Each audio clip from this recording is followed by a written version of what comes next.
How long did a person's head stay alive after being guillotined? Beheading as a form of execution has been around for centuries. By 1792, during the time of the French Revolution, it had become a highly efficient and quick form of execution in the shape of the now famous guillotine. King Louis XVI himself signed the bill that made the guillotine the official method of execution. The guillotine was a tall wooden structure first used in revolutionary France for beheading someone using a heavy, slanted blade that suddenly dropped down a set of vertical grooves. It would usually chop the condemned person's head off in one clean action, whereupon the severed head would unceremoniously drop into a basket below. Dr. Joseph Ignace Guillotine, who it was named after, claimed that the guillotine made execution as painless as possible. However, later on the device was also known as Madame la Guillotine, La Dame, the Lady, La Veuve, the Widow, Le Rasoir National, the National Razor, and Louis VII. But was the execution by it truly painless? There is a famous story about the execution of Charlotte Corday by the guillotine in 1793 during the French Revolution. Just after she had been beheaded, a member of the crowd leapt forward and slapped poor Charlotte across the face to see if she was still conscious. It's reported that her face then blushed at the indignity of being slapped. There are even stories of how heads blinked after being guillotined. Antoine Lavoisier was a French scientist at the height of the French Revolution in 1794. He was condemned to death during the Reign of Terror and supposedly agreed to blink after his head was guillotined as one last experiment for science. His servants noted that Lavoisier blinked up to 15 seconds after the execution. Though there are many stories like this claiming that lucid decapitation or consciousness exists momentarily after beheading, and though these stories are based on real people and real events, they are most likely exaggerations or anecdotes that have become embellished over time by countless retellings.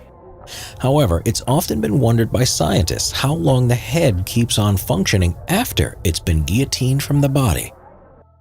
One of the chief reasons for the introduction of the guillotine was that it was deemed to be very humane, but some factions in the medical community were seriously questioning this. Dr. Samuel Thomas Sommering theorized that in fact a decapitated head could continue to live and feel for up to a full 15 minutes after being guillotined, and therefore the suffering was worse than death by hanging. But Dr. Jean Célideau, a leading pioneer of modern-day medicine at the time, counter-argued that the difference between killing a person or a butcher killing an animal by severing its head resulted in the same effect: immediate death and total end of life. Others, such as Pierre-Jean-Georges Cabanis, argued that victims did not suffer once guillotined because the nape of the neck is where death can be caused instantly in people and animals. The twitches in the severed heads were, in his opinion, purely mechanical muscle movements without consciousness. There has been many well-documented cases of animals like chickens, cockroaches, frogs, snakes, and praying mantises surviving for a long period of time after they've been decapitated. For example, there are many accounts and videos of rattlesnakes that have been beheaded and still have been able to bite people with their head. Because the guillotine was used in France all the way up until 1977, there has been scientific research carried out using more advanced methodology on actual guillotined human heads. It has been widely reported that sometimes you will see some eye and mouth movements from a guillotined head, but today scientists are mostly convinced that this is just involuntary reflex actions that linger on in the aftermath. But still doubt and conflicting reports linger about this whole issue. One of the most compelling accounts of consciousness being said to still exist for a significant amount of time after being guillotined was in 1905. Henri Languille was executed by the device in Orleans, France. Dr. Gabriel Boriot observed that the decapitated head was still twitching, and when he called out the man's name, his eyes looked upwards and stared directly at the doctor. It was claimed that this lasted for between 25 to 30 seconds. Though later, in 1939, the Journal of the American Medical Association thought Boriot was exaggerating his account of what happened, as other witnesses that had been present at the execution said life only seemed to last for a maximum of 10 seconds, and that the man's reactions were less pronounced. Today, scientists agree that once the victim is guillotined, the separated head and the body dies from a combination of things: shock, blood loss, loss of blood pressure, and anoxia, which is the total depletion of the level of oxygen within the body. The separated body, as such, lives for about another 60 seconds until the heart finally stops beating.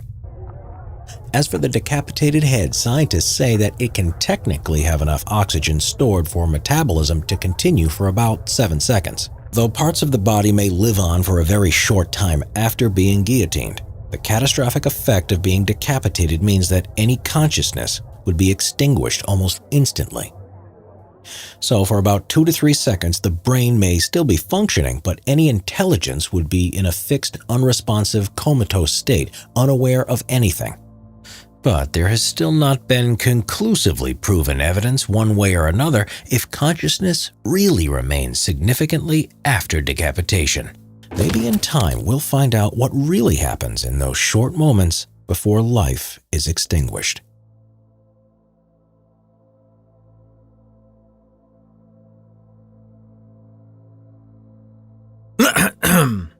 Hello, Simple History fans. Don't forget to subscribe and click the notification bell for more history videos. Gibbeting. Gruesome execution methods in history. The gibbet was an instrument used to perform public executions. Its usage can be traced back as early as classical antiquity. Gibbeting, also known as hanging in chains, is the method of leaving a body hanging after execution, such as from the gallows or even after the victim was drawn and quartered. However, sometimes the victim was placed in the gibbet alive and left to die. Gibbeting can be seen very early in history, as it is referred to in the Old Testament of the Bible. The construction and style of the gibbet was different depending on the region and period, and usually made by a blacksmith, and were quite expensive. The gibbet itself was a type of gallows with an arm projected from the top, which was used to hang the bodies of criminals, either after an execution or as a form of execution. However, what made gibbeting so different from other forms of hanging was that the criminal was hung using chains and then left until their body had completely decomposed. The body was often left hanging until the victim's clothes had rotted off their body. A cage was made of iron and often connected to the wooden arm so that the body was preserved for as long as possible. This was to extend the humiliation of the victims as the public viewed their bodies' deterioration and rot. Moreover, gibbets were often located by major roadsides and other prominent locations. Criminals were left hanging on posts around 20 to 30 feet high in order to be seen far and wide. They sometimes remained in place for decades. Gibbeting was most often used for traitors, murderers, highwaymen, pirates, and sheep stealers, and was used only on male criminals. It was intended to serve as a deterrent to others from committing similar offenses. A famous example of gibbeting was when John Hutchins was convicted and condemned to death for the murder of a Mr. John Sparks in 1684. Hutchins was a prominent solicitor in early modern London, while Sparks was just a waterman or a river worker. According to the account of his execution, Hutchins fell into lewdness and debauchery, becoming familiar with the company of prostitutes and alehouses. The murder of John Sparks occurred on a night he had been in the alehouse for many hours and had come outside to find several watermen tormenting the local prostitutes. Hutchins and Sparks fell into a dispute, and Hutchins, after drawing his sword, stabbed him through the torso in a violent and drunken rage. While Hutchins did not confess to the murder of John Sparks, he confessed that he was a debauched person. John Hutchins was convicted of murder, and because he would not confess to his crime, he was condemned to the shameful death of the gibbet. On December 17, 1684, John Hutchins was hanged by the neck until dead and left on the gibbet for less than an hour until his body was cut down and then buried in unhallowed ground due to his sinfulness. Pirates were sometimes executed by hanging on a gibbet erected close to the sea or a river. Their bodies would be left dangling until they had been submerged by the tides 3 times. In London, Execution Dock is located on the north bank of the River Thames in Wapping. After tidal immersion, particularly notorious criminals' bodies could be covered in tar and displayed in gibbet cages a little further downstream at either Cuckold's Point, now the location of Pageant's Crescent, or Blackwall Point, located at the tip of the Greenwich Peninsula. Such a fate befell Captain William Kidd in May 1701, whose corpse was left up for 3 years as a warning to other pirates of the possible consequences of their actions. While gibbeting was an infrequent method of public execution prior to the 18th century, it was in 1752 that the Murder Act, also known as the An Act for Better Preventing the Horrid Crime of Murder, was passed in Great Britain, making the practice more popular. Particularly, the Murder Act made post-mortem punishments such as gibbeting customary, as it was thought of as a form of collective retribution and vengeance against murderers. So rather than being buried, murderers were to be dissected or left hanging in chains. The Murder Act was passed in 1752 due to the actions of the Hawkhurst Gang. The Hawkhurst Gang were a group of smugglers who, during the 1740s, committed frequent violent crimes throughout southeast England. Their crimes included smuggling tea and alcohol, robbery, and brutal murders. One of the most notable crimes of the Hawkhurst Gang was the murder of Richard Hawkins, a farm laborer and someone they suspected of stealing their tea. Hawkins was tortured, punched, kicked, and whipped to death. Then his body was weighted down with rocks and submerged in a local lake where it lay undiscovered for 9 months. When members of the Hawkhurst Gang were finally caught, 75 of them were imprisoned or hanged for their crimes, and 14 of those were gibbeted due to the severity of their crimes. The last use of the gibbet in the United Kingdom occurred in 1832, almost 100 years after the Murder Act was passed, when 2 last gibbets were made for William Jobling in Jarrow and shortly after, James Cook in Leicester. It was outlawed in the United Kingdom in 1834 due to the barbarity of the act. There are 16 remaining gibbets in England. One of them still holds the skull of its unlucky occupant.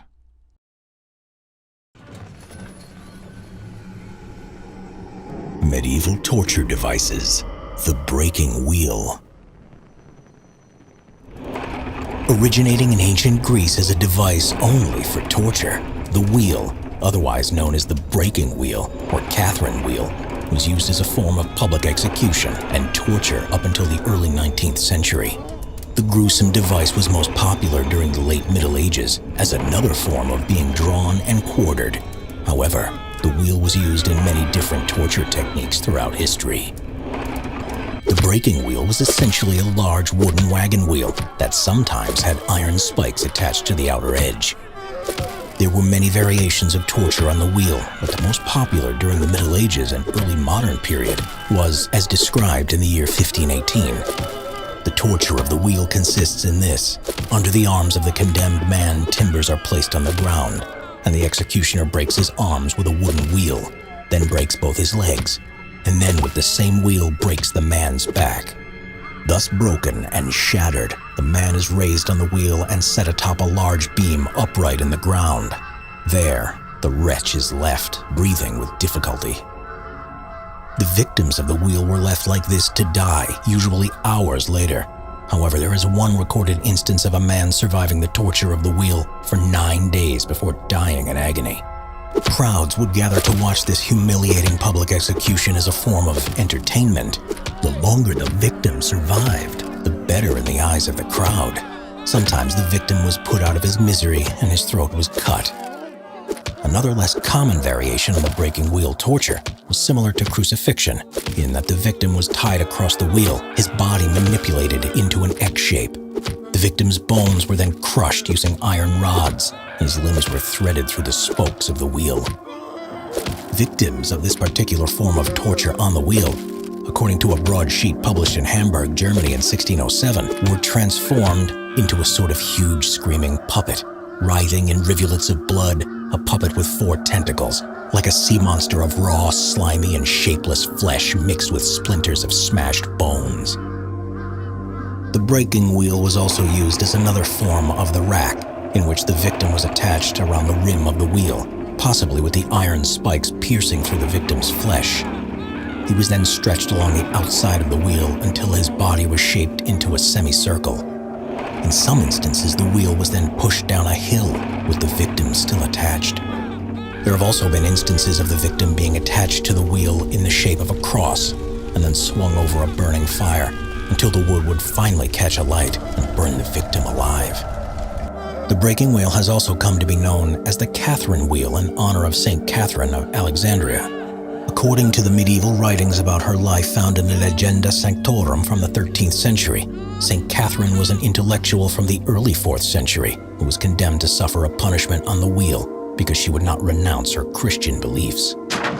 However, as the legend goes, St. Catherine was never actually punished on the wheel because as soon as she touched it, the wooden wheel miraculously broke in two. Shortly afterwards, Catherine was beheaded instead. It's not confirmed if she really existed, although it is known she was an adored saint during the Middle Ages. Saint Joan of Arc said that she heard Catherine's voice talking to her. The last documented use of the wheel as a form of torture was in Prussia in the year 1841, after which time the practice was abolished throughout society. It was during the 18th and 19th centuries that ideas about justice, equality, and human rights led to the end of judicial torture and to the creation of many limits to the power of the state.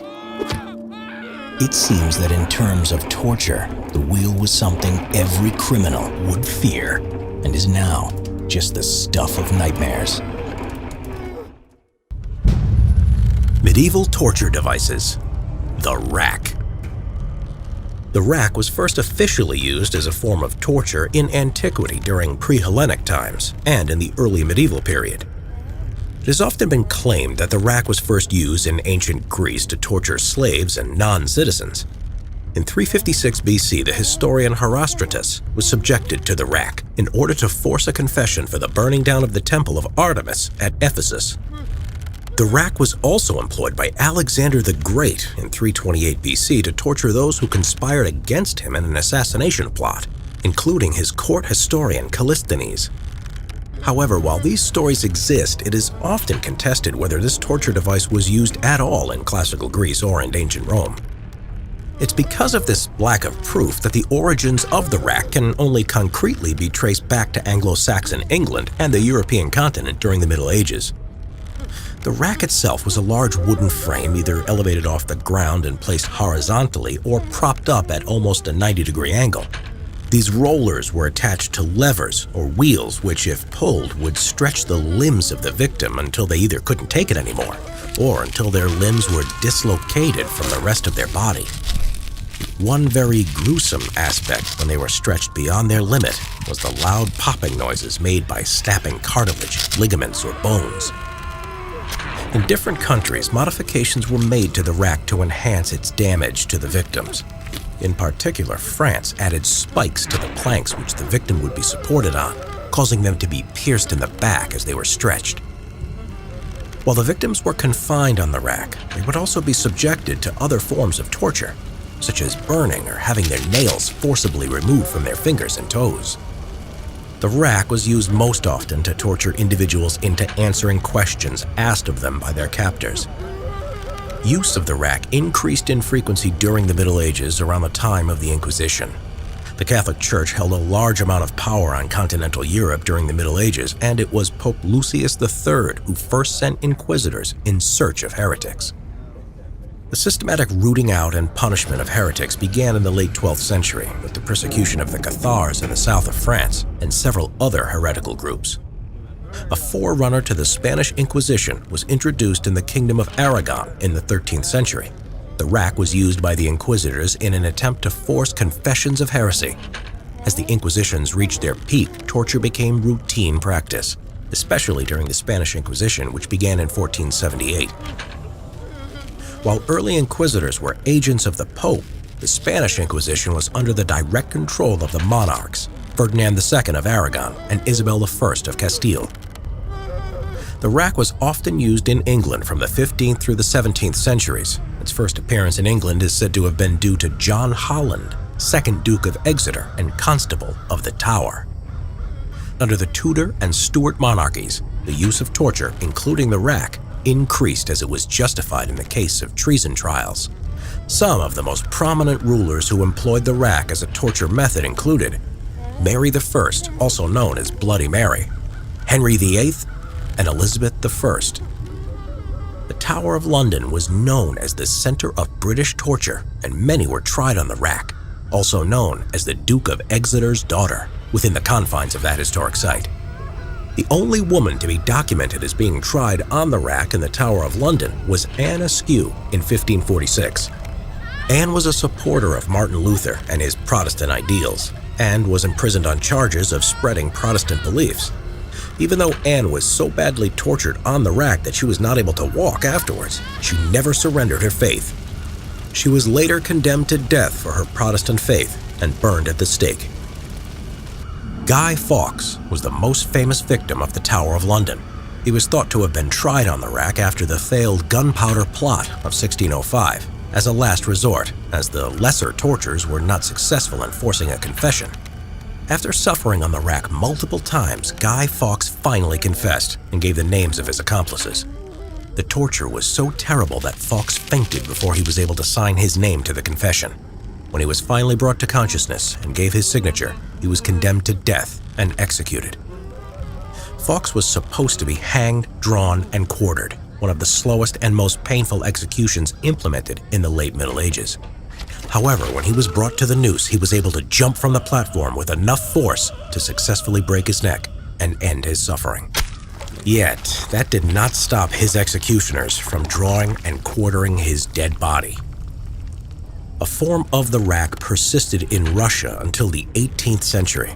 In different countries, the rack was gradually replaced by a host of less barbarous and cruel forms of punishment for crimes great and small.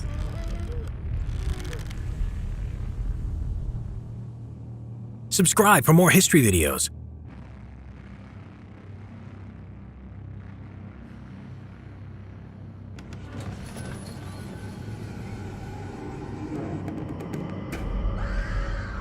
Medieval torture device, thumbscrews.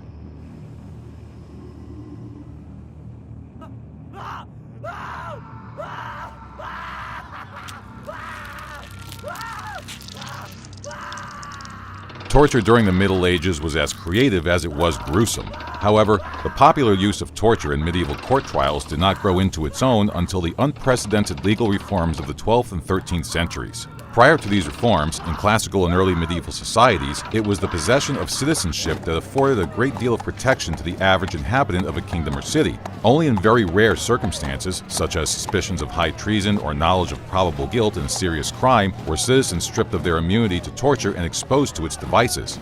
Slaves, prisoners of war, or foreign visitors, on the other hand, were not afforded the luxury of protection that came with citizenship. The legal reforms that signaled an escalation in torture were first implemented into Italian civil law following an in-depth study and modern application of Roman-era law doctrines. The revised adoption of Roman law in Italy rapidly grew in popularity, spreading its roots throughout Middle-Age continental Europe so as to implement a near-universal medieval legal code. The consequence of its popularity, however, was Roman law's unusually high demand for proof in legal proceedings. For an accused individual to have been found guilty, medieval judges or magistrates were required to procure a full confession or the testimony of two trustworthy eyewitnesses. As a result, it could often occur that while much circumstantial evidence suggested guilt, an accused individual could walk free if there was a failure to provide adequate eyewitnesses on the side of the prosecutors. Therefore, from the 12th century onwards, the use of torture began to witness an exponential growth in the persecution of criminals, even before it was officially declared legal. Where guilt seemed probable to a judge, torture was often authorized as a means of extracting a confession. An individual's track record was also taken into account for the decision to authorize torture, as some repeat offenders were no doubt known to local officials. One of the most notorious medieval torture devices was the thumbscrews, also known as thumbkins. Thumbscrews consisted of 3 metal poles, one or more of which was threaded, sitting vertically on a vice-like device.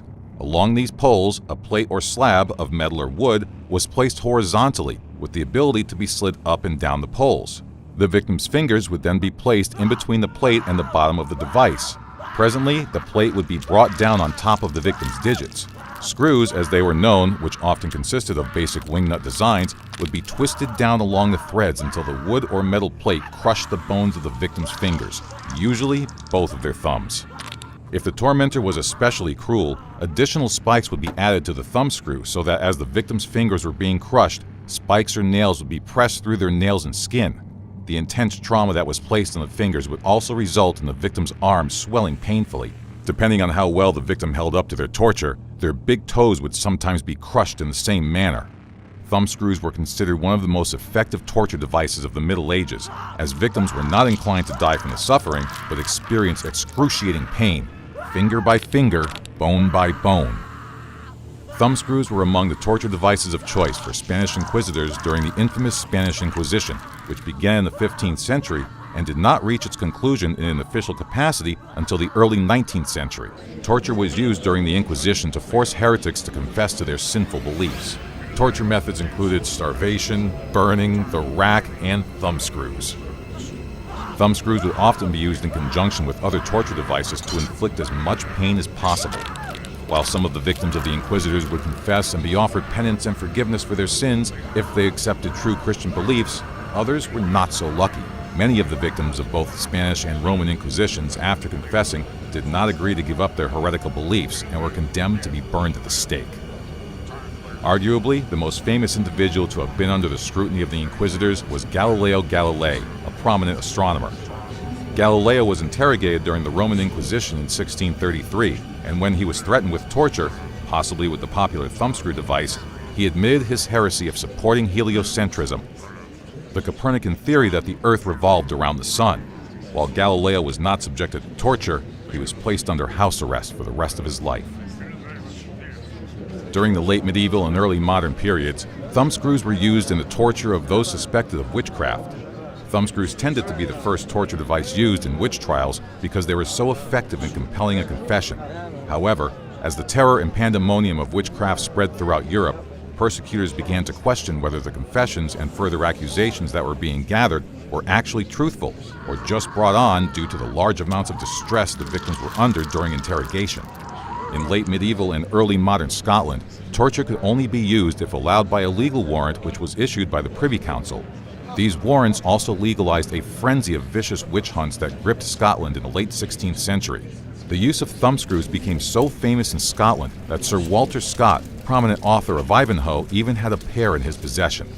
The use of torture, such as thumbscrews, in witch trials was less common in later England and Germany, among other territories, due to the skepticism of the authenticity of their confessions. Thumbscrews continued to be used into the 18th century, having been applied as a means of punishment on slave ships for uprisings as well as punishment for soldiers in the Russian army who refused to follow orders.